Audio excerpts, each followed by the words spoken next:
What's up, YouTube? It's Keith here from Cutlass Board Games. I'm a bit hoarse because I'm still recovering from South by Southwest, but I've been challenged into Elise's Draft League for a Pokemon tournament. Elise, my podcast partner on the From Scratch to Shelf podcast, talks a big game about being good at Pokemon. And my roommate, who's also going to be featuring on this channel, you might remember from our Soul Lock series that we did for a period of time, is also competing, and we did a big draft, and the draft was really intense. There was a lot of great picks, there was a lot of strategy going on with what was happening, and up on screen here is what I ended up with. This is my team. I kind of really picked to type with the stuff that I have a lot of experience with. I've played a lot of stall teams and I've played a lot of Trick Room teams, so you can kind of see some of those elements are in here.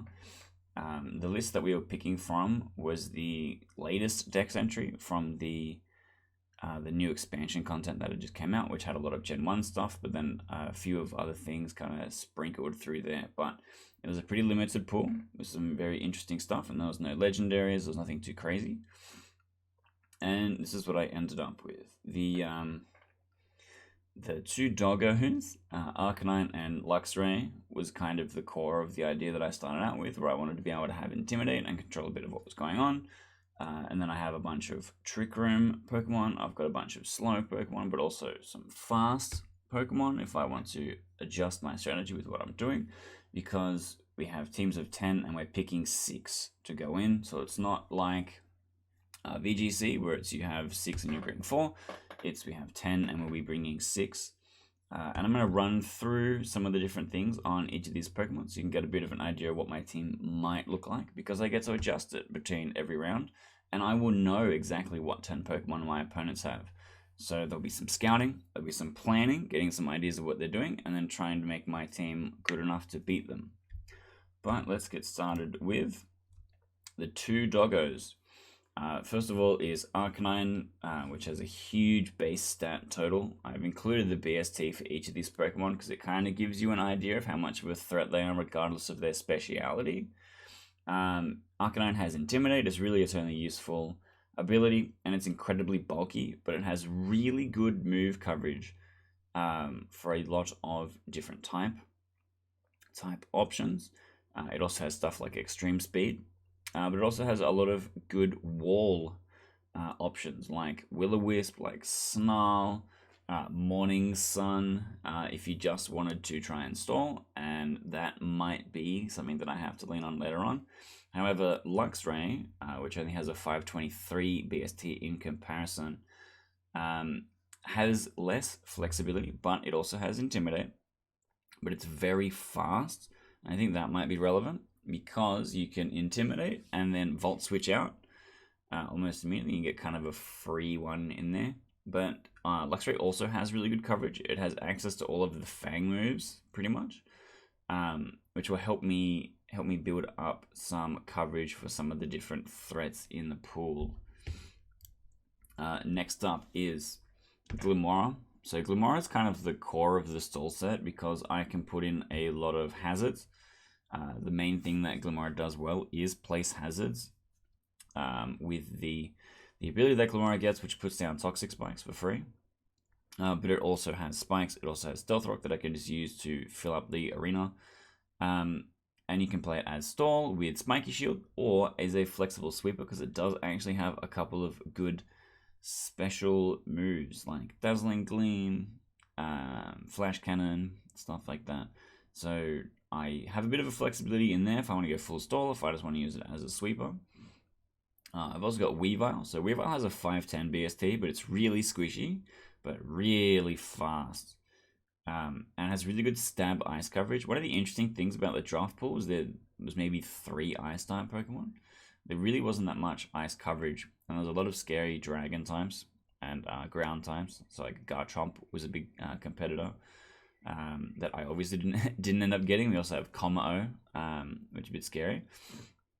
But so we've got the good stab ice coverage. We've also got stuff like Ice Spinner, which you can use to destroy terrain if needed, and Fake Out. So this is my only Fake Out Pokemon because Indeedee will have Psychic Terrain, which stops Fake Out. But Fake Out is really strong in doubles because it can potentially give me a free turn depending on how it is used. So I think I'll be leaning on Weaver in more of a flex position where I'm only going to be bringing it in against certain people to be the silver bullet to deal with a particular problem that the rest of my team can't quite get to. Next up is both of our Trick Room Pokemon. So because I will be leaving behind 4 Pokemon, I could potentially either take both of them and play Trick Room or leave both of them behind and not play Trick Room, which is pretty interesting. It gives me a lot of flexibility there. Indeedee F, which has a 475 BST, has Trick Room, but it also has Psychic Drain, and that gives it access to holding Psychic Seed, which boosts the special defense on entry. And it also has like a bunch of great moves, like Expanding Force and Dazzling Gleam that hit both foes, and it is quite bulky. So this would be a really good support to stick down, and then one of my slower Pokemon is able to get in there and sweep like it needs to. Trevenant is similar, but Trevenant is better at stalling than Indeedee. So Trevenant also has Trick Room, but Trevenant has Harvest, where that Citrus Berry or Argouaf Berry that is going to be holding has a chance to be returned at the end of each turn. So I could be Citrus Berrying every turn, which is kind of crazy, honestly. And he is very bulky. But his move pool is very flexible, and then I could play it almost full support. Like the goal is to set up the Trick Room and have some support things. But he also has a lot of good physical moves to actually bring the beat down. So I could just bring him and not even put Trick Room on there. Like one of the nice things about this league is because it is on Showdown, you just type in whatever you want. I don't have to worry about changing my Pokemon, like on the actual game, any particular stress in building it that way. I just go, okay, for this opponent, I don't need Trick Room, I'm going to bring this instead. Or I'm scared of this thing, I'm going to bring coverage for this Pokemon. And Trevenant gives me a lot of flexibility in that category. And then next is our 2 big sweepers. Noivern is probably the core one, being 535 BST, and it has some great hit foes moves like Boom Burst and Heat Wave, which Boom Burst does also hit allies, but I have 2 ghost Pokemon in Basculegion and Trevenant, which can potentially dodge Boom Burst, which would be a huge advantage. But it also gets Tailwind, which means that if I'm not playing Trick Room, I can still compete for the speed battle in going faster, because I do have some fast Pokemon, which can give me a bit of an advantage there. And it also has great coverage. It's got a lot of different weird moves. It has a lot of random physical coverage, but it has a lot of interesting special coverage also. And I think Noivern is probably going to be just brought in every fight. He is probably my number 1 guy. And same for Basculegion. So I'm probably going to have 1 special sweeper, 1 physical sweeper, Basculegion being the physical sweeper. Basculegion has a 530 BST, and it has Swift Swim or Adaptability. One of the interesting things in the draft is one of our potential opponents is playing a rain team. So I can just bring Basculegion with the Swift Swim to be able to win the speed war against that player and against every other person, Adaptability. And Basculegion is a great physical sweeper, has a lot of moves that hit like a truck, and has the option to have Choice Scarf or Choice Band. Choice Band and then making him as slow as possible is going to be really good in Trick Room because he would just kill anything he comes in contact, realistically. Or I can invest some more stats into it and go Scarf and then have a reasonable speed to be able to keep up with most things, and especially if I have the Tailwind down, then it will be faster than a lot of the other stuff that I have to deal with. And then my last 2 is Clefable, a 483 BST. Clefable was a safety pick. The team that I've had the most success with, the core was Clefable Ferrothorn, and you could basically get yourself to a spot where you literally only lose to a crit because there's so much healing and there's so much sustain and there's so much stall there, and you just wait to win the game with Leech Seed. And I have the potential to do that with Trevenant and Clefable, but Clefable's going to be more of a secondary support for me because of the Indeedee F. Is probably going to be doing the same thing but better. But Clefable has a much less offensive capabilities than Indeedee does, but has much better support. with stuff like Life Dew, Follow Me, and then its two main abilities, Magic Guard, which is like I just won't take any damage from indirect stuff like Poison or Sandstorm, and Unaware. So Comma O is in the format, and Comma O's main thing is I'm just going to give myself a gigantic stat boost. And Clefable is both immune to clanging scales because it's a dragon type attack, and also Unaware just makes it not care about any of the other actual stat boosts. So Clefable with the Follow Me is going to do a lot of work against the Comma O, and is hopefully going to keep my supers alive long enough to deal with that problem. And next is Conkeldurr, our last one, which I didn't last pick. Like, obviously, the order that I've put these up is not at all what the actual draft pick was. Weavile and Indeedee were actually like really late picks for me. But Conkeldurr, 505 BST. This guy is super tanky.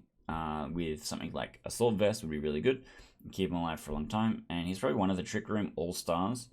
There's no Torque Hole, but Conkeldurr is the next best thing. So in Trick Room, he's going to be able to go first, do a lot of damage, and he has great coverage because he has all of the punch moves, and a bunch of other stuff like Earthquake, Rock Slide, to be able to get in there and get the job done. Now this is a quick look at my teams. I'm going to be doing a battle each week and uploading a battle each week so that you can see either I'm doing well or I'm doing terrible. There's a lot of other creators in the league, and I do recommend checking them out in the description below. All of their social tags and stuff like that will be in there so that you could potentially watch the battles that I have, but from the perspective of the other player, something that I think is very interesting, where you can go and see, oh, why did they make that choice? What kind of predictions did they make about what I was doing? So that you can get a greater overview of the overall battle and just kind of, you know, participate and get involved with everyone that's coming together to make this cool online event really happen. But that is it for me. Hopefully I'll be seeing you soon with the week 1 battles. I've already begun sledging my opponent and I'm ready to claim the victory. And so hopefully I'll have that uploaded and ready for you to see soon.